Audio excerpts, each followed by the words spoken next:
জুলাই অভ্যুত্থানের জন্য গর্ব করি এবং আমরা বলি এটা আমাদের একটা বড় কাজ।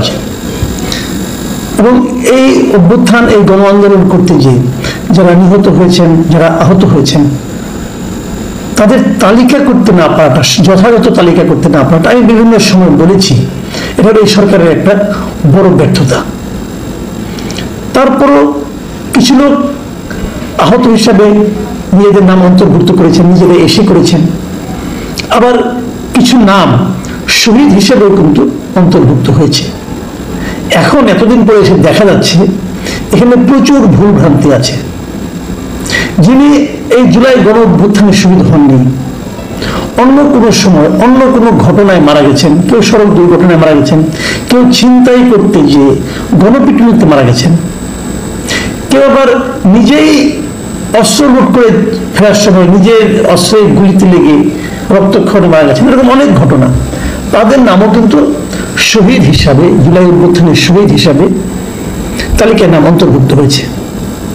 আবার যারা আহত হয়েছেন পারিবারিক শত্রুতার কারণে অথবা 5ই আগস্টের পরে আহত হয়েছেন, তাদেরও অনেকের নাম এই তালিকায় ঢুকে গেছে।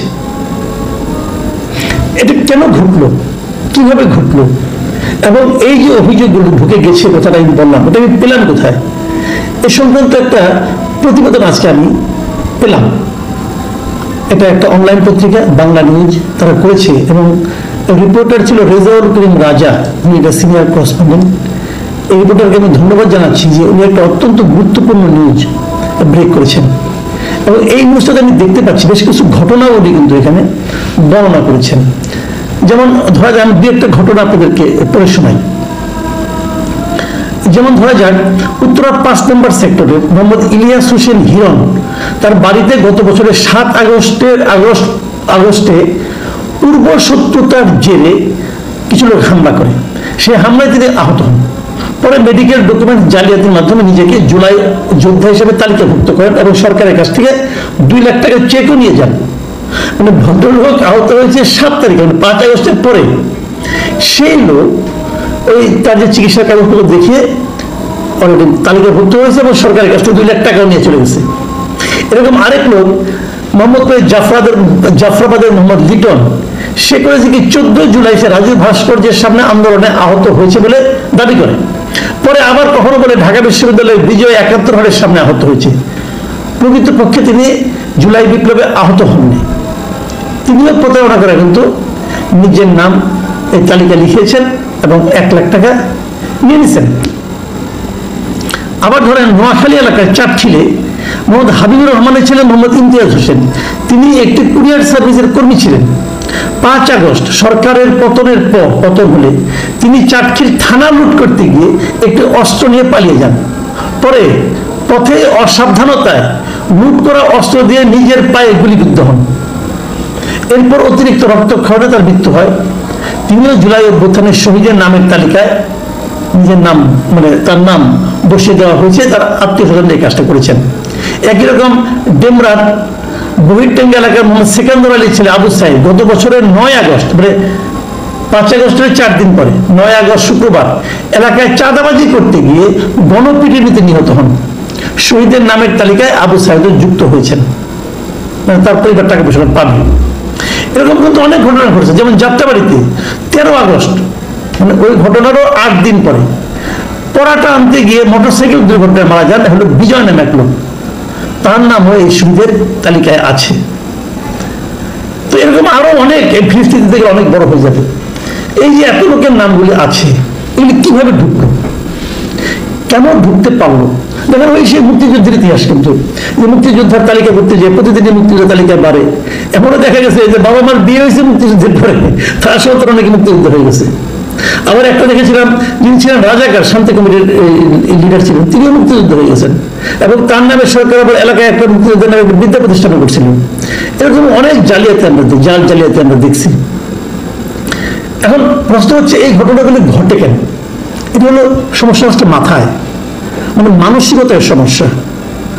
এবং এরা যেহেতু এখানে এক ধরনের অর্থ লাভের একটা সুযোগ আছে, শহীদ হলে তার ফ্যামিলি টাকা পাবে, এবং আগে যেটা ছিল মুক্তিযুদ্ধ হলে পর তার ফ্যামিলির লোকজন চাকরি পাবে, কোটা পাবে, যে কোটার বিরুদ্ধে আন্দোলন হয়েছে সেই একই জিনিস কিন্তু এরাও করছে, যে যারা আহত হয়েছে তাদেরকে ভাতা দেওয়া হবে, তাদের পরিবারকে আবার কোটা দেওয়া হচ্ছে। এরকম দেখেছি বিশ্ববিদ্যালয়ে ভর্তির সময় তাদের ভাই বোনদেরকে কোটা দেওয়া হবে, সন্তানদেরকে কোটা দেওয়া হবে, এই অনেক কাহিনী এগুলো আছে।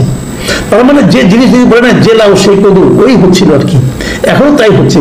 তালিকা নিয়েও সেই একই রকম বেসাতি হচ্ছে, এর নাম ঢুকে দাও, তার নাম ঢুকে দাও, ঢুকানোর দায়িত্বটা যার থাকে না, তাকে কোনোভাবে কনভিন্স করতে পারলে কিছু টাকা পয়সা নিয়ে উনি ঢুকাই দেন।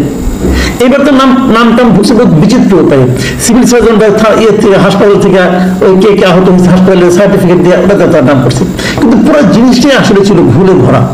ভুলে ভরা কেন? দেখেন অনেক জুলাই আহত আছে যারা হাসপাতালে যায় নাই অথবা গেলেও সার্টিফিকেট নেয় নাই, তারা তো মনে করছে সার্টিফিকেট নিয়ে তারা আবার কোন বিপদে পড়ি, আপাতত জানটা তো বাঁচাই। তো আসলে অনেকগুলি কারণে কিন্তু এগুলো ঘটেছে। আমার প্রশ্নটা অন্য জায়গায়, এই ধরনের ঘটনা ঘটবে প্রকৃত লোককে আপনি খুঁজেও পাবেন না। অনেকে হয়তো হাসপাতালেও যায় নাই, বাসায় চিকিৎসা করছে, অথবা হাসপাতালে গেলে ডাক্তারের চিকিৎসা করেছে, প্রাইভেট হাসপাতালে গেছে, এরকম অনেক ঘটনা কিন্তু আছে। প্রশ্ন হচ্ছে এটা ঘটে কেন, লাভটা কি? আমাদের এখানে হয় কি, এই যে বলছিলাম আমরা কোটা, যদি একবার আমি জুলাই আহত হিসেবে নিজের নামটাকে লিপিবদ্ধ করাতে পারি তখন কিন্তু এলাকায় আমার ভাবসাবই আলাদা হয়ে যায়। আমি হয়তো কোথাও চিন্তাই করতে যে পিটে খেয়েছি অথবা কেউ একটা গুলি টুলি আমার শরীরে লেগে গেছে, তো পুলিশে গুলি লাগছে, কে জানে কিভাবে কি হয়েছে, আমি ওটা দেখি এখন কিন্তু এলাকায় একদম কেউ কাটা হয়ে যাবে। এই যে কেউ কাটা হওয়ার যদি ব্যবস্থাটা না থাকতো, অর্থনৈতিক সুযোগ সুবিধা পাওয়ার যদি ব্যবস্থা না থাকতো, সামাজিক মর্যাদা বৃদ্ধির যদি সুযোগ সুবিধা না থাকতো, কেউ কিন্তু এই তালিকায় নাম ঢোকানোর জন্য এরকম করতো না। তারপরও তালিকা তো করা দরকার, তালিকা করার অনেকগুলি সঠিক পদ্ধতি আছে, সরকার জানে না তা না, সরকারের ম্যান পাওয়ারও আছে, কিন্তু সরকার এই কাজটাতে সেভাবে গুরুত্ব দেয়নি। গুরুত্ব দেয় নাই বলে এগুলো হয়েছে। এখন আপনি বলবেন সরকার কেন গুরুত্ব দিল না? সরকার গুরুত্ব দেয়নি এই কারণে যে এই যে সরকারটা হয়েছে, এই সরকারটার সঙ্গে আসলে জুলাই আন্দোলনের, জুলাই বিপ্লব বলেন, জুলাই গণ অভ্যুত্থান বলেন, যাই বলেন, যে নামে অভিহিত করেন না কেন, এর সঙ্গে এই সরকারের যারা উপদেষ্টা ছিল তাদের 80% লোকের কোনো সম্পর্ক ছিল না, মানসিক, শারীরিক, বুদ্ধিভিত্তিক কোনো সম্পর্ক ছিল না। তারা হঠাৎ করে চান্সে উপদেষ্টা হয়ে গেছে, তারা কোনোদিন মাঠেও ছিল না, কোনোদিন একটা বিবৃতি দিয়ে ওদের পক্ষে তারা নামেনি, কিন্তু তারা এখন উপদেষ্টা। এই যে লোকটা যাকে দায়িত্ব, যে মন্ত্রণালয়ের অধীনে মূলত দায়িত্বটা দেওয়া হয়েছিল স্বাস্থ্য মন্ত্রণালয়ের অধীনে, সিভিল সার্জন তালিকাগুলি করবেন, হাসপাতাল থেকে বিভিন্ন জায়গা থেকে তালিকাগুলি আনবেন, মেডিকেল সার্টিফিকেট আনবেন, এটা তারা করবেন। এই নূরজাহান বেগম, ওনার কি এই আন্দোলনের সঙ্গে কোনো ধরনের সম্পৃক্ততা ছিল? উনি উপদেষ্টা হওয়ার আগে এই আন্দোলনে জড়িত সারা দেশের লাখ লাখ কোটি কোটি মানুষের মধ্যে কেউ কি নূরজাহান বেগমের নাম জানতেন? জানতেন না। উনি একজন গৃহবধূ ছিলেন, ডক্টর ইউনূসের ব্যক্তিগতভাবে পরিচিত, তাকে ডক্টর ইউনূস এনে স্বাস্থ্য মন্ত্রণালয়ে বসাই দিয়েছেন। তো ওনাকে দেওয়া হচ্ছে তালিকা করার জন্য, হবে হয়নি তো, এটা তো মোটামুটি একটা বেড়েছে, আরো আগামীতে আরো বেরোবে, চিন্তা করেন না, এবং আরো অনেকে যুক্ত হবে এই প্রক্রিয়ায়। প্রথমত দীর্ঘমেয়াদী অর্থনৈতিক সুযোগ সুবিধা এই সমস্ত তালিকায় যারা অন্তর্ভুক্ত হবে তাদের জন্য থাকাটা উচিত না। যদি থাকেও সেটা প্রথমে ঘোষণা করা উচিত হয় নাই, পরে করতেন, তালিকাটা সম্পন্ন পরে করতেন। দ্বিতীয়ত সরকারের উচিত ছিল যে খুঁটিনাটি বিচার ব্যবস্থা করা যায় একাধিক প্রতিষ্ঠানকে দায়িত্ব দেওয়া। একজন সরকারি চাকরি করতে গেলে তার পুলিশ ভেরিফিকেশন হয় না, হয়তো খোঁজখবর তো নেয়, খোঁজখবর নেওয়ার কোনো কঠিন ছিল?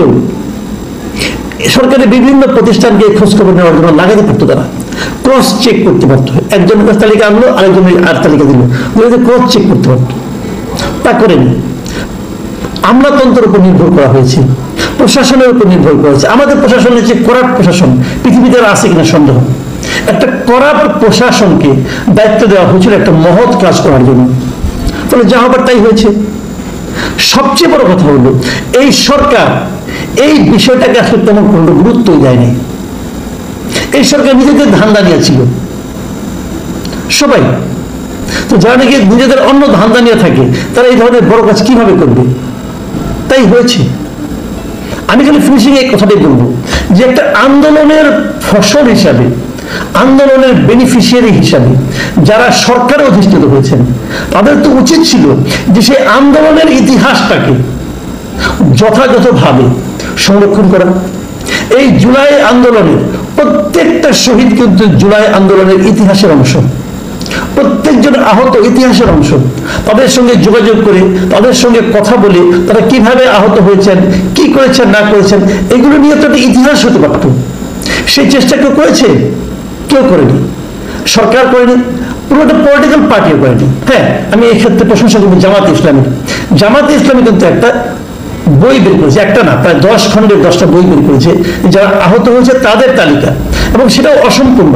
তারা 693 জন 91 জন একটা তালিকা করেছে। তবে যেটুকু করেছে সেটুকু আমার কাছে অথেন্টিক মনে হয়েছে, আর কেউ করেনি। এই যে বিএনপি, তাদের মাঠ পর্যায়ের লোকজন এখন লুটপাট আর চাঁদাবাজি নিয়ে ব্যস্ত।